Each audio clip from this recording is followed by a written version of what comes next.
Okay, so yung next naman natin tutorial, yung interface. So, basahin natin yung definition and doon tayo sa example. So, another way to achieve abstraction in C# is with interface. So, an interface ay complete abstract classes which only contain abstract method and properties. So, ang abstract, yung interface, sa abstract, yung sa abstract class, pwede kang gumawa ng function na may body, tas pwede mong gamitin yung function na yun or i-override.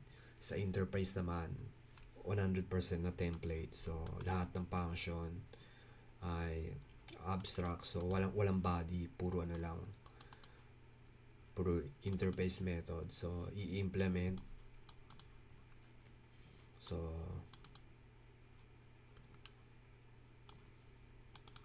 diba animal sound? So, i-implement natin yung parang template kung gagawa kayo ng class, tapos i-inherited nyo yun, tapos i-implement yung lahat ng function. For example, RPG game, so yung player, kung may player, may HP, may attack, skill.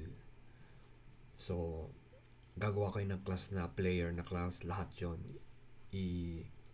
i-interface nyo, tapos i-implement lahat ng class na yon.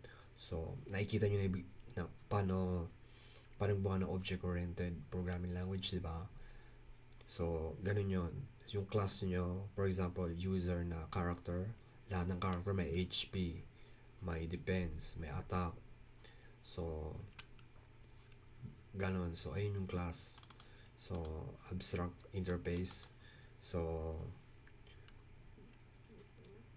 pag ginamit yung interface, parang mas madaling kung babasahin nyo yung programs, okay, tapos i-implement nyo lang, mas madaling i-maintain yung code. So, alam nyo kung saan lahat ng file, kung titingnan yung interface, tapos lahat ng i-implement na method, lahat nandito. So, mas madaling i-maintain. So, ayun ang kaya dapat gamitin yung interface. So, yeah. So, binary. So, sabihin, mas madaling i-maintain yung code, hindi lahat kung saan. So, may rule na dapat sundan, di ba? So, kung susundan natin yung rule na to, kahit sa sinong programmer, malalaman nila na kung ano yung i-implement na code saan lahat ng interface. So, ganun. So, okay. So, balik na tayo sa example natin. So, yung interface, so, lahat ng variable, lalagyan nyo ng I na na letter para malaman nyo na interface yun. So, interface I.